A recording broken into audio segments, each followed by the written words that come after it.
Perfecto. Vamos a partir, ya veo que están conectados. Vamos a iniciar este webinar de presentación del estudio de empresas familiares del año 2024. Y quizá un breve resumen sobre la presentación de este estudio que tiene que ver específicamente con poder comprender el panorama empresarial chileno y poder comprender también cómo es que las empresas familiares representan una pieza clave para el desarrollo económico-social, entender que tienen desafíos que son únicos en términos de gobernanza, de sucesión, de sostenibilidad, y entender cómo es que se da el modelo de gobierno corporativo para las empresas familiares en nuestro país y poder ofrecer una mirada profunda sobre la situación actual, las oportunidades y los retos que enfrentan este tipo de compañía. El análisis aborda aspectos claves para la transición generacional, integración o no de los directorios y entender también cómo es que se encuentra diversificado en su posición empresarial y proporcionar de alguna manera al terminar esta presentación algunas claves respecto de recomendaciones que pudiese tener. Contarles que este estudio tiene la perspectiva de 52 líderes de empresas familiares, todos ellos accionistas, directores, gerentes de primera línea que amablemente respondieron a través de esta metodología cuantitativa y cualitativa a las preguntas de las cuales hemos ido incorporando para poder hacer nuestra presentación. Quizás el primer elemento a poder entender tiene que ver específicamente por comprender el número de negocios que hoy día las empresas familiares tienen bajo su gestión y poder entender con esto el nivel de diversificación que también tienen las empresas. Entonces, quizás una de las cosas más relevantes a poder entender respecto de la diversificación es que vemos que en general las empresas familiares tienen entre 3, 2 compañías para poder entender la mirada más operativa, que equivalen esto al 42,4% de las empresas. Esto nos hace ver en el fondo cuán diversificadas se encuentran las empresas familiares y en términos generales uno podría pensar que la familia cuenta y hoy día sí tiene diferentes rubros también y podemos ver que el 69,2% nos indica que la familia hoy día tiene una posesión en distintos sectores y en diferentes rubros también, lo que nos habla un poco de cuán diversos están hoy día. Sobre trayectoria y nuevos comienzos, quizás uno de los temas más relevantes tiene que ver con cuántos años posee la empresa familiar. Quizás uno de los temas interesantes tiene que ver, por ejemplo, con que el 21,2% tienen entre 31 y 40 años en la empresa familiar, sobre 41 hasta 50 años, el 15,4% de las empresas también encuestadas y 21,2% ya tienen más de 50 años con la empresa familiar. Por lo tanto, vemos que hay una cantidad de años relevante respecto de la posesión que tienen y la trayectoria que también han ido desarrollando en sus negocios. Ahora bien, cuando vemos la dotación de personas, vemos que depende mucho del tipo de sector, pero podemos ver que es muy diverso en la cantidad de personas que trabajan en su nómina. Pero pensando específicamente ya desde el mundo de sucesión, ¿no es cierto? Y de cómo se proyecta esa familia empresaria y específicamente esa empresa, quizás hablar de este concepto que tiene que ver con las generaciones al mando. Y hoy día podemos ver que en primera generación, tenemos que el 40% de las compañías hoy día se encuentran en primera generación. En segunda generación, el 36,5% de las empresas y recién en una tercera generación tenemos el 15,4%, lo que nos habla todavía de empresas que todavía son jóvenes en términos de transición hacia las siguientes generaciones. Tema que obviamente para nosotros el concepto de cómo se está liderando el negocio, cómo se está proyectando el liderazgo de ese negocio, es un tema fundamental para poder comprender y entender. Sobre esto, una de las claves de las cuales hemos ido consultando tiene que ver específicamente con el concepto asociado si estas empresas cuentan o no dentro de las familias con un acuerdo de familia pensando en que este proceso y este instrumento específicamente es la clave para poder tener armonía y sostenibilidad dentro del negocio familiar. Y estos acuerdos como hoja de ruta, como principios asociados a los valores, las reglas que van a guiar la relación entre la familia y la empresa, van a contribuir a también poder generar legado y poder generar cuáles son los mecanismos por los cuales se va a proyectar un proceso de sucesión familiar, cómo es que las familias también tienen mecanismos para resolver conflictos en caso de que existiesen, y también tienen un rol relevante de poder ir equilibrando los intereses individuales de cada uno de los miembros con respecto a un bien que es mayor, que es lograr el bien de cara hacia la empresa y otorgar una dinámica familiar que sea sostenible en el largo plazo. Y en ese sentido, lo que podemos ver específicamente es que si bien el 75% de las personas que participaron de este instrumento nos indican que sí conocen los beneficios de poder contar con un protocolo familiar, vemos que todavía, si bien en ese 75% lo conoce, solamente un 30% cuenta con él. Y quizás ese es el gran desafío que vemos en esto y lo que nos refleja de alguna otra manera este estudio, que si bien las familias saben el beneficio que tiene, no necesariamente han desarrollado un proceso por el cual cuenten con un acuerdo de familia o un protocolo familiar que esté consensuado, que esté documentado y que sea ejecutado a lo largo del tiempo. Yo diría que este es quizás probablemente el primer elemento que nos hace ver hoy día que existe un desafío en continuar desarrollando este tipo de ámbitos en la familia. Ahora bien, el segundo ámbito que también fue consultado tiene que ver con el rol que ejercen o no al tener o contar con directorio. Y si estos directorios han contribuido también al proceso de profesionalización de las empresas familiares. Vamos a ver aquí algunas preguntas que son interesantes para poder comprender cómo se manejan hoy día las empresas familiares. Y vemos que el 75% de las personas que participaron dicen que la familia cuenta hoy día con un órgano de gobierno que es el directorio, ¿sí? Y ese 75% hoy día que cuenta con un directorio, el que no cuenta considera que en general es porque son una empresa que todavía es pequeña o porque no es necesario, ¿sí? Entonces, pero de alguna manera vemos que este 75% de familias que sí tienen directorio y les interesa seguir contribuyendo al desarrollo de esa mirada de gobernanza. Ahora, no obstante, quienes no tienen directorio, la pregunta es, ¿les interesaría, dado que o por tamaño, o por nivel de madurez, o por la capacidad de desarrollo que tiene la empresa, contar con algún órgano de gobierno, como por ejemplo un consejo consultivo, que sería este órgano previo a la conformación de un directorio como tal? Y el 67,3% nos dice que considera que le interesaría pasar por un proceso de poder contar con un consejo consultivo. Y quizás aquí un elemento que podemos destacar tiene que ver específicamente con que las familias ven y relevan la relevancia que tiene, ¿no es cierto?, el poder contar con una mirada de gobierno corporativo y con una mirada de consejo consultivo que ayude a mejorar las reglas del juego dentro del negocio y también dentro de la familia. Vamos al siguiente ámbito que tiene que ver específicamente con equilibrio en gobernanza y la integración que tiene el órgano cuando yo tengo un directorio. Y cuando hablamos de integración, de lo que estamos hablando es de la cantidad de miembros, por ejemplo, que participan en un directorio, entender si esos miembros, por ejemplo, son solo familiares o también son miembros independientes. Y entonces es la pregunta que si cuentan con un directorio, ¿con cuántos miembros del directorio son de la familia? Podemos encontrar las siguientes respuestas.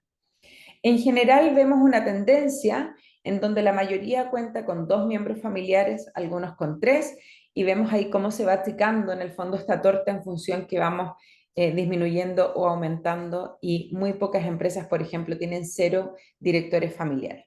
general vemos que hay una tendencia a tener entre 2 y 3 miembros de la familia que participan. Y ahora cuando consultamos específicamente, adicionalmente a tener miembros familiares, ¿cuántos de estos directores son independientes al grupo familiar? Vemos que el 75,5% nos indica específicamente que sí cuenta con miembros independientes al grupo de familia. ¿Sí? Dina, veo que levantaste la mano.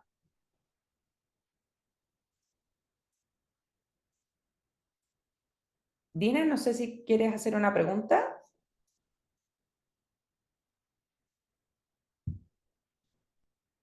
¿No? Seguimos. Entonces, cuando las familias indican que la familia cuenta con directores independientes, entonces el 75% nos indica que sí.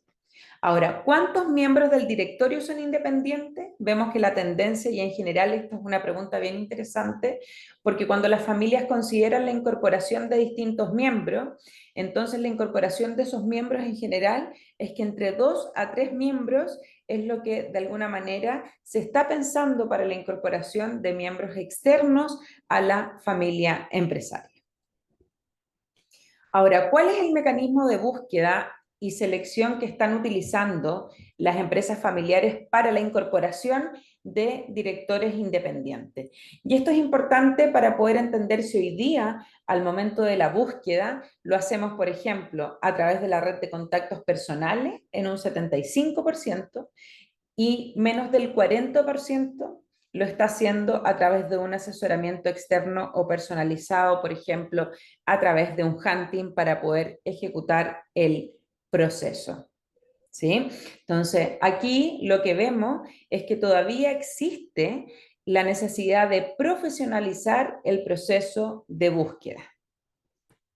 Vamos a continuar. Continuamos con qué tipo de integración del directorio considera más adecuada para su organización. Y cuando preguntamos esto, tiene que ver con que el tipo de organización del directorio considera más adecuada, principalmente vemos que es una combinación entre directores independientes y directores familiares. ¿Sí? Entonces, la combinación de directores independientes y de directores familiares permite contar con una mejor configuración respecto al directorio que se quiera tener dentro de la empresa.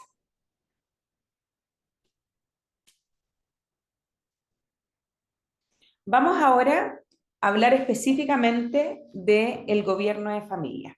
Hemos hablado del órgano de gobierno que es el directorio, ahora vamos a hablar del gobierno de familia que tiene que ver específicamente con este conjunto de estructuras, normas y prácticas diseñadas para regular la relación entre los miembros de la familia empresaria y quienes tienen un rol activo, por ejemplo, en la empresa operativa, con la idea de poder garantizar de alguna manera en este gobierno familiar el funcionamiento también de la empresa.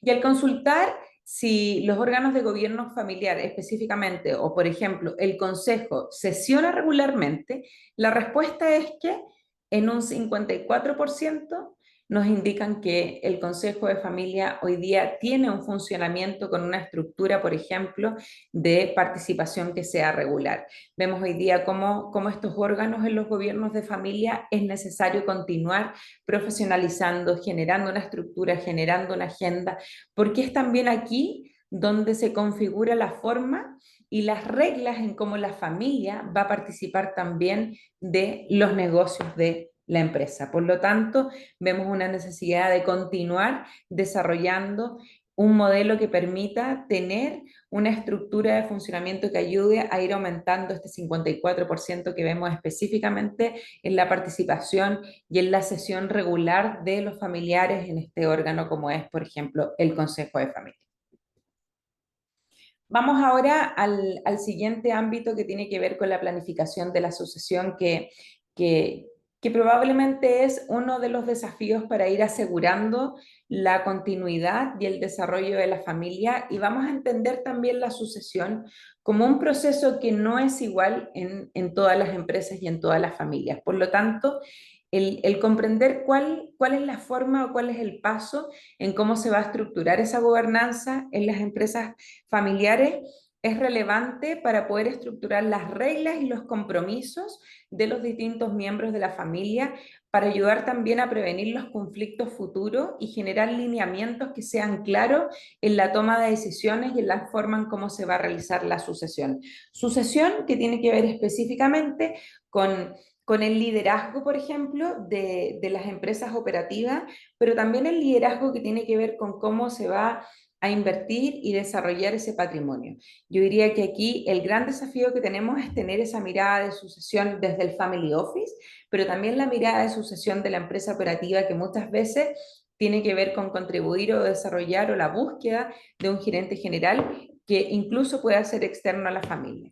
Entonces, la planificación de la sucesión es uno de los mayores desafíos que enfrentan las familias empresarias, y al mismo tiempo permite lograr una sucesión que sea exitosa, para así poder contar con un proceso que sea primero planificado, ordenado y sea definido y conocido por cada uno de los miembros, lo que permita, obviamente, en base a esta estructura, disminuir los conflictos y los riesgos que puedan desarrollarse a la estabilidad del negocio, dado que no hemos informado a todos o no hemos sido claros ni comunicado cuáles son las decisiones que se van a dar para poder asegurar la continuidad familiar de cara a ese negocio. Y esto es un tema que yo diría que es clave, del cual las distintas familias debiesen desarrollar y trabajar.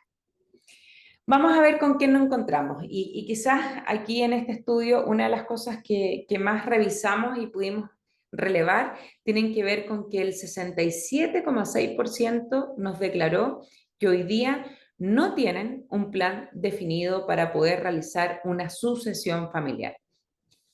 Y quizás esto deba ser un punto de atención y también de riesgo para la propia empresa, dado que si yo no tengo definido quién es la persona que va a sucederme en el puesto, si no tengo definidas las reglas del juego del cara a cómo se va a desarrollar esto en el futuro, tiene un riesgo de continuidad. La sucesión tiene que estar pensada de cara a cómo ese negocio se va a desarrollar también en el tiempo. Y desde ahí, el gran desafío tiene que ver también con cómo preparamos ese futuro, capacitando y desarrollando a las futuras generaciones. Y la continuidad del desarrollo de las futuras generaciones es clave, porque debemos ser capaces de poder identificar en cada uno de los miembros de las distintas generaciones cuáles son las habilidades y competencias que están presentes, y también poder entender cuál es el rol que quieren tomar esas nuevas generaciones para el futuro de ese negocio. Y escuchar a la próxima generación es clave para un buen plan de sucesión. Y preparar y asumir roles de liderazgo muchas veces significa que no toda la futura generación pueda estar preparado o quiera tomar el rol de liderazgo en la empresa.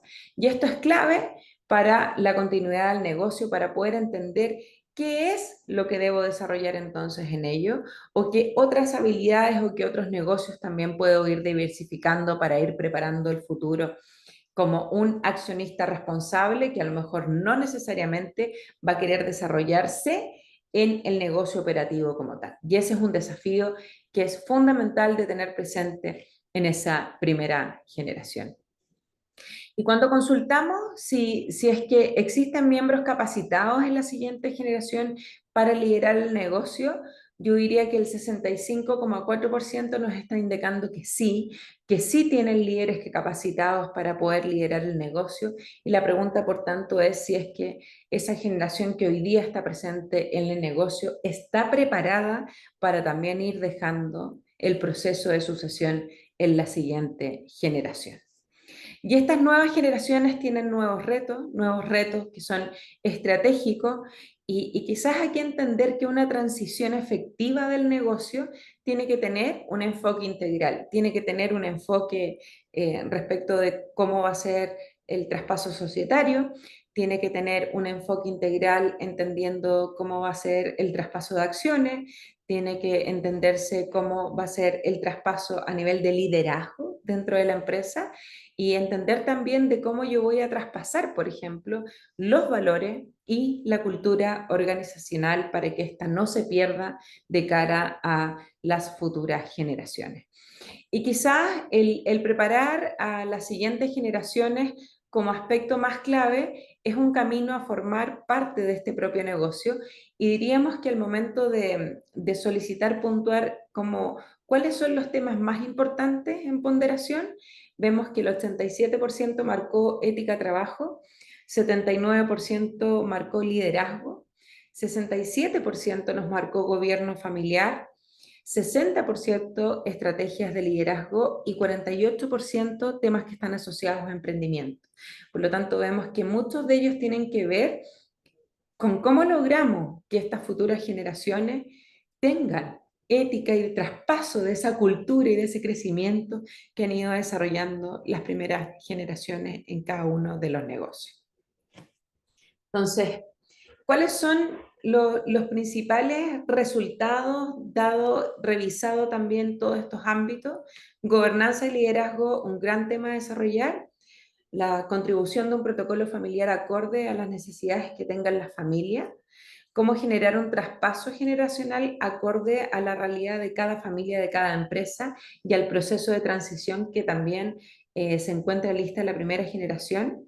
Y el proceso también de diversificación y antigüedad que tiene que ver cómo logramos continuar diversificando este negocio en función también de las necesidades y de las capacidades que tienen las futuras generaciones. Y quizás quedarnos con algunas recomendaciones que tienen que ver con cómo contribuimos a este proceso y a este espacio, ¿no? Y el primero de ellos tiene que ver con, uno, tenemos que tener la capacidad de continuar fortaleciendo nuestra gobernanza. Tenemos un porcentaje relevante de empresas que hoy día cuentan con un directorio, pero todavía hay una necesidad de continuar incorporando, por ejemplo, directores independientes en esas mesas. El proceso de búsqueda de directores independientes, idealmente realizado por un tercero que ayude a desarrollar una búsqueda que sea profesional, que sea acorde a la planificación estratégica que tiene esa empresa para continuar creciendo y contribuyendo. El también desarrollar un modelo de gobernanza familiar y entender que en este modelo de gobernanza familiar no todas las familias requieren la misma cantidad de órganos de familia. No obstante, es importante entender que al menos una estructura de gobierno familiar como un consejo de familia ayuda a tener un espacio de comunicación intergeneracional respecto de los deseos, pero también respecto de cuáles son los grandes dilemas que se pueden encontrar en la empresa. Y que estos son resueltos en un ámbito distinto a lo que es un directorio, en donde hay agentes externos a la familia, en donde hay ejecutivos que no necesariamente tienen que estar al tanto de decisiones que tienen que ver más de la índole familiar. El tercer punto, que es tremendamente relevante, tiene que ver específicamente con que las familias empresarias deben desarrollar un plan de sucesión que sea integral, un plan de sucesión para el family office o para cómo van a manejar las inversiones a futuro, un plan de sucesión de cómo se va a desarrollar el proceso de profesionalización de cara a la salida de las primeras generaciones de los negocios, y eso significa el trabajo con la actual generación y con la futura generación para poder entender el deseo de participar o no de estos negocios operativos. El cuarto punto tiene que ver específicamente con la capacitación intergeneracional y poder entender cuál es el deseo también de esa nueva generación de poder continuar y desarrollándose. Y el quinto está asociado a esta diversificación y sostenibilidad en distintos ámbitos, dado que la familia sigue creciendo y se requieren más negocios para poder ser sostenibles en el tiempo. Vamos a ir a finalizar con algunas conclusiones y vamos a dar espacio también para las preguntas de quienes hoy día nos acompañan y poder reflexionar también cómo ven estos ámbitos en sus propias familias, ¿no? Entonces, como conclusión general, primero, este tipo de organizaciones, que son las empresas familiares, tienen retos que son súper significativos sobre áreas como gobernanza, sucesión, sostenibilidad, y yo diría que también podemos destacar todo lo que tenga que ver con ámbitos que quizás hace unos años atrás uno no lo veía tan presente, y es como avances a este concepto de ir profesionalizando la toma de decisiones, profesionalizando la forma en cómo se generan estrategias para poder diversificar y crecer. Yo creo que también el estudio resalta la necesidad de continuar reforzando los directorios familiares mediante procesos mucho más estructurados que integren miembros directores independientes, que son externos, que mejoren la forma en cómo las familias van tomando decisiones mucho más estratégicas que garanticen la gobernanza. Y el análisis le da una importancia y avanza en la formalización de estos protocolos familiares y en la planificación de la sucesión para ir mitigando estos riesgos que están asociados tanto a la continuidad, pero también a los conflictos que se generan en el seno de la propia familia. Y la tercera conclusión tiene que ver respecto a esta transición generacional, que aunque si bien se percibe confianza en la capacidad que pueden tener las nuevas generaciones, diríamos que todavía existen brechas de formación y de experiencia y de cómo hacer un modelo de transición que sea efectivo para el grado de madurez que tiene esa empresa. Entonces, el implementar programas integrales que combinen el desarrollo de esas habilidades técnicas, pero también estratégicas, y en la preparación que respete también los valores de la familia y la cultura, se vuelve clave para el desarrollo de las familias empresarias. ¿Sí? Y quizás, bueno, cerrar con que creo que hoy día más que nunca y día a día nos hemos ido dando cuenta que debemos continuar desarrollándonos, capacitándonos y desde ahí, bueno, invitarlos a que también puedan conocer nuestro programa de empresas cerradas, de socios y de familiares.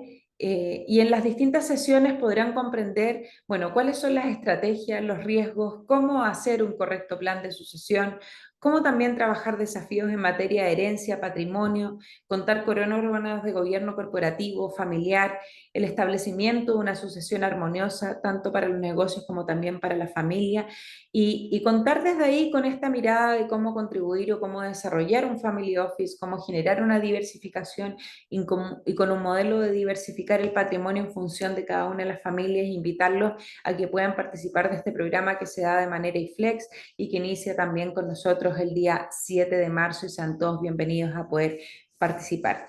Me gustaría dejar un espacio para preguntas, para poder escucharlos, ver si esto es algo que les hace sentido, que es algo que aparece en las distintas familias de las cuales ustedes representan. Entonces voy a dejar de compartir pantalla para ya poderlos ver a todos. Y veo Horacio, veo que tienes la mano levantada. Puedes activar tu audio. Sí, así es como estás, Fado. Buenos días a todos. Un gusto de verte y te felicito nuevamente por la presentación de este informe que es muy bueno y pertinente. Mira, yo en mi rol de director, de director, digamos, independiente, eh, quisiera saber cuál es tu mirada respecto a la instalación de las capacidades de la persona que va a suceder. ¿Qué hitos, qué condiciones tienen que pasar para que en la empresa se legitime a este sucesor? Porque muchas veces no solo basta con que sean miembros de la familia, sino que falta que la compañía, comillas, lo acepte y lo legitime. Por tanto, mi primera duda es la instalación de esas capacidades, la legitimización de esta persona.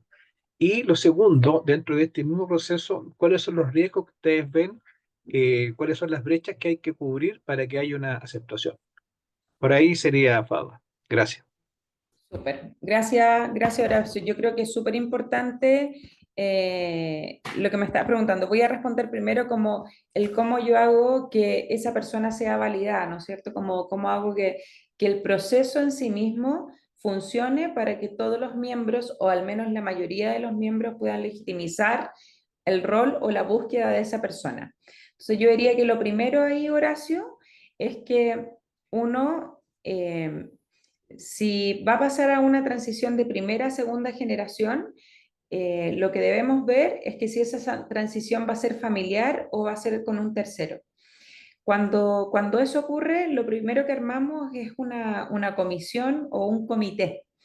¿Y por qué armamos un comité? Porque cuando hay más miembros, todos van a querer participar, pero debemos legitimizar algún órgano que sea un comité, y ese comité es el que de alguna manera va a hacer un proceso de búsqueda, ¿sí? Idealmente con un tercero, para poder estructurar este modelo. Pero antes de salir a buscar, yo diría que lo que debemos configurar es que los distintos miembros que hoy día están teniendo derecho a voz para el proceso, y eso hay que tenerlo súper bien mapeado, deben participar en la construcción de ese perfil. Y cuando uno construye el perfil con ellos, validamos el perfil con ellos, y cuando ya estamos de acuerdo que eso es lo que vamos a salir a buscar y que todos están ok, entonces de ahí partimos el proceso. Entonces, hacerlos formar parte de este proceso yo diría que es clave para ir validando. Siempre van a haber resistencias, ¿ya? Pero para disminuir el riesgo, que es como la segunda como ámbito de tu pregunta, yo diría que implica que también uno tenga esa capacidad de poder ir estructurando una mirada con un plan a 30, 60, 90 días, 120 días, y ese plan tiene que ser construido con los distintos miembros de la familia, en donde adicionalmente incorporamos una evaluación del cargo para dejar en evidencia que lo que queríamos que esa persona pudiese ejecutar se realice de manera ordenada y coordinada. Entonces el plan tiene que tener como una carta GAN con ciertos hitos que son claves en función del desempeño, y tiene que estar claro antes de iniciar este proceso cómo es que vamos a hacer específicamente, dónde va a venir a reportar esa persona, a qué órgano y a quién, para que de esa manera también se pueda hacer el proceso de transición claro. Yo diría que aún así uno no está libre del proceso de como de juzgar que la persona lo va a hacer, pero sí disminuimos muchísimo los riesgos de poder ir ejecutando estos procesos, ¿sí?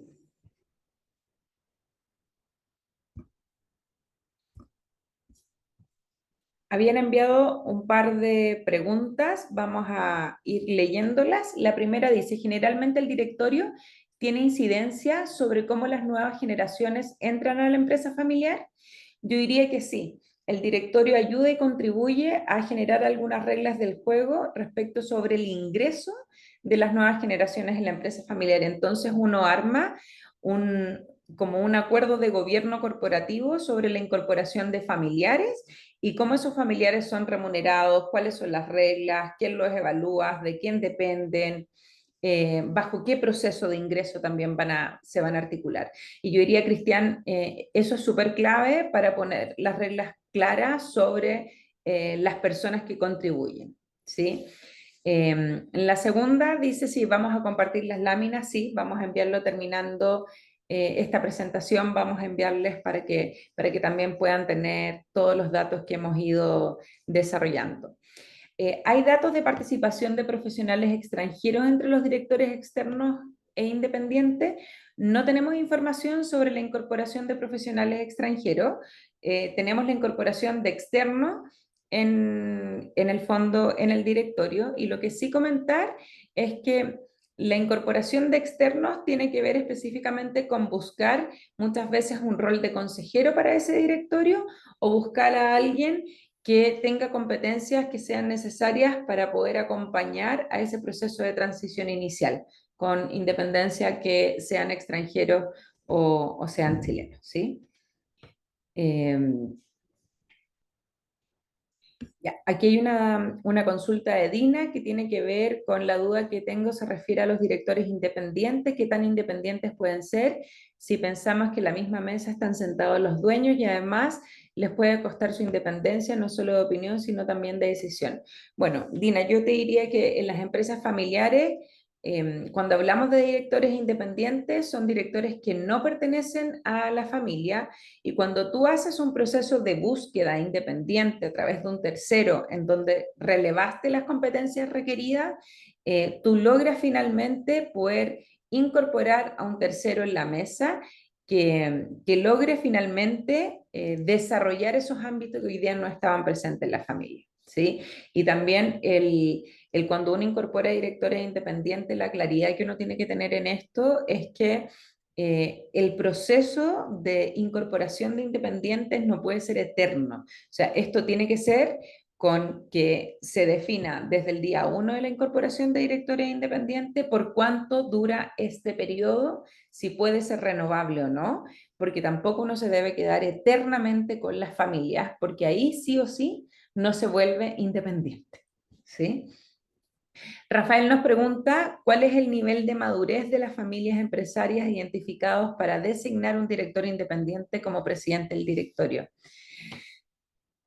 A ver, yo voy a hablar desde el sesgo de lo que me toca, Rafael, a mí trabajar y desarrollar. Yo diría que cuando una familia tiene la capacidad de hacer una búsqueda independiente, en general, lo que yo hago es hacer que ese miembro independiente, o al menos uno de esos miembros independientes, si bien no es inmediato, al menos en el corto plazo, toma el rol del presidente. ¿Y por qué? Porque el independiente uno buscaría que venga con prácticas y con más experiencia de gobierno corporativo y de participación en distintos directorios. Por lo tanto, va a ayudar a generar un mecanismo y una estructura de gobernanza con respecto a la participación en las sesiones, en el seguimiento de los compromisos, en también por poder ser un coach o poder ser una guía o un acompañamiento para ese gerente general que a lo mejor también está en un proceso de transición en donde estamos incorporando porque el dueño está pasando a la mesa del directorio y entonces ese gerente general es el primero independiente de la familia. Entonces yo en ese sentido intento en que en general los presidentes puedan ser independientes y el nivel de madurez yo diría que está trazado por el nivel de madurez que también tiene el miembro de la primera generación para poder incorporar a terceros. Y ahí encontramos diversidad de niveles de madurez en el mercado. ¿Cuánto tiempo toca establecer gobernanza? Depende del grado de madurez, Peter, que tenga la familia. Yo te diría que en familias con conflictos nos cuesta un poco más el poder llegar a acuerdos, por lo tanto nos demoramos más.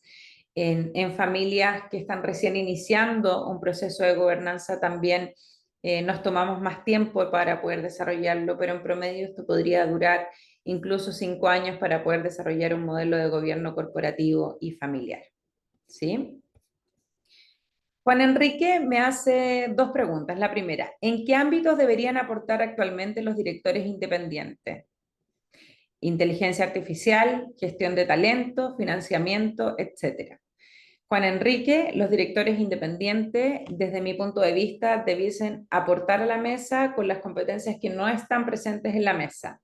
Eso quiere decir que si los directores que hoy día componen ese directorio, los directores familiares, son expertos en el negocio, son expertos a lo mejor en ámbitos que tienen que ver con financiamiento, yo buscaría otros directores que tengan otras competencias, que se sumen a la mesa, pero esas competencias tienen que estar ligadas a la estrategia que tenga esa empresa. Por lo tanto, mirando la estrategia y hacia dónde quiero llegar en los próximos 5 años, yo saldría a buscar esas competencias que no tengo presente para poder lograr esa planificación. ¿Sí? ¿Qué debería hacer una empresa familiar que nunca diversificó y donde los miembros de la familia no están ni preparados ni interesados en la sucesión? Yo diría que lo que uno debiese hacer ahí es, tienes primera alternativa, la venta de esa empresa.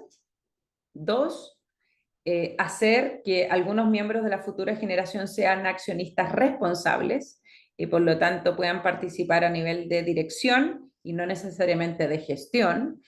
Y si no hay nadie preparado o para la sucesión o no tienen interés en la compañía, que eso de verdad habría que como revisarlo, buscar socios, alianzas para poder crecer y no perder.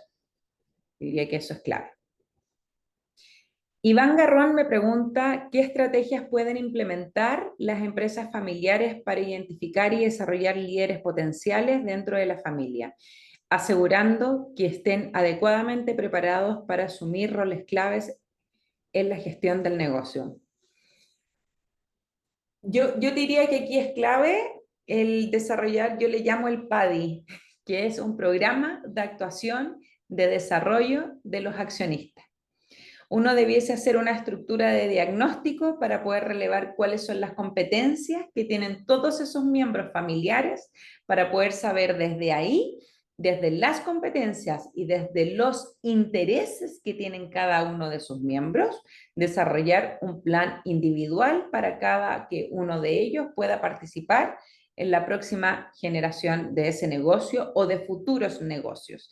Entonces, uno se encuentra con siguientes generaciones que obviamente son más miembros y que por tanto todos van a tener competencias e intereses distintos, pero desde su propio interés generamos un plan de actuación y de desarrollo como accionistas. Y entender que solo por el hecho de ser accionistas tienen que ser responsables y entender un mínimo respecto del funcionamiento de los negocios. Así que hacer ese plan y diagnóstico es clave por cada uno de ellos. Al iniciar un proceso como el que mencionas, generar un acuerdo familiar y de gobernanza, ¿cuáles son los principales desafíos que emergen durante este proceso? Cristian, el gran desafío que emerge es que la familia sea capaz de lidiar con este proceso, de ceder en este proceso, porque hay un proceso de pérdida de poder, en donde las decisiones se toman de manera consensuada y las decisiones se toman por el bien familiar más que por el bien personal. Y quizás el otro desafío que yo siempre veo y les repito es que las cosas que vamos a hablar sobre este gobierno corporativo y las decisiones de negocio y cómo vamos a desarrollar este tipo de protocolo, las vamos a hacer siempre cuando yo esté presente como en esta mesa y no la van a hacer en el almuerzo familiar ni tampoco en un restaurante en donde se van a poner a discutir temas que finalmente puedan terminar en un distanciamiento. Yo diría que eso es lo que más cuesta porque tienden a hablar temas de la empresa, de protocolo, de reglas, de forma, de lo que quieren, de participación en la compañía, en espacios que no son los adecuados. Yo diría que el sacar esa práctica del cumpleaños, del asado familiar, es una práctica que cuesta muchísimo arraigar en la familia. A ver, más preguntas. ¿Cuáles son los principales desafíos emocionales y psicológicos que enfrentan los miembros de una familia empresaria durante el proceso de sucesión y cómo pueden abordarse para garantizar una transición exitosa? Es una linda pregunta. Y esto, Iván, aquí me sale mi lado más como psicóloga. Yo diría que el gran desafío que tenemos es el respeto por la emoción y la pérdida del otro. O sea, cuando uno respeta el proceso de transición de una primera generación y comprende que no es un proceso fácil, que los hermanos en sí siempre van a tener conflictos, que no hay una familia perfecta, que lo importante es llegar a conectarse con cuáles son los valores que los conectan a ellos para poder hacer ese proceso de transición y quizás psicológicamente es como la estabilidad. Yo no recomiendo hacer un proceso de protocolo familiar cuando hay conflicto eminente, ¿no? Sino de tratar de hacerlo cuando las cosas están tranquilas, porque implica, como implica finalmente ceder, cuando tú estás muy agobiado, conflictuado con los distintos miembros, vas a estar finalmente a la defensiva. Entonces, para poder generar o abordar de que esto sea como una transición exitosa, yo lo haría cuando finalmente somos capaces de poder estar medianamente como tranquilos sin un conflicto eminente y tomarse el tiempo para esto. Esto no es hacer 8 sesiones y ya estamos listos, y ya no, sino que uno va creciendo con ellos para que este proceso pueda ser adecuado. Cristian, ¿se recomienda entonces incorporar a alguien externo que acompañe al proceso para que tenga una mirada imparcial? Yo no sé si hay una única receta, Cristian. Yo cuando nos toca acompañar en procesos con familia, yo creo que ayuda a guiar y a poner metodología, pero también ayuda a que los miembros de la familia se formen en esto, que entiendan el proceso. Cuando a lo mejor no vas a ser un experto, pero sí, Cristian, entender qué es lo que significa, cómo se estructura, cuáles son las etapas, cuáles son los distintos órganos, cómo se lidera. Yo diría que eso ayuda muchísimo para que el proceso sea adecuado.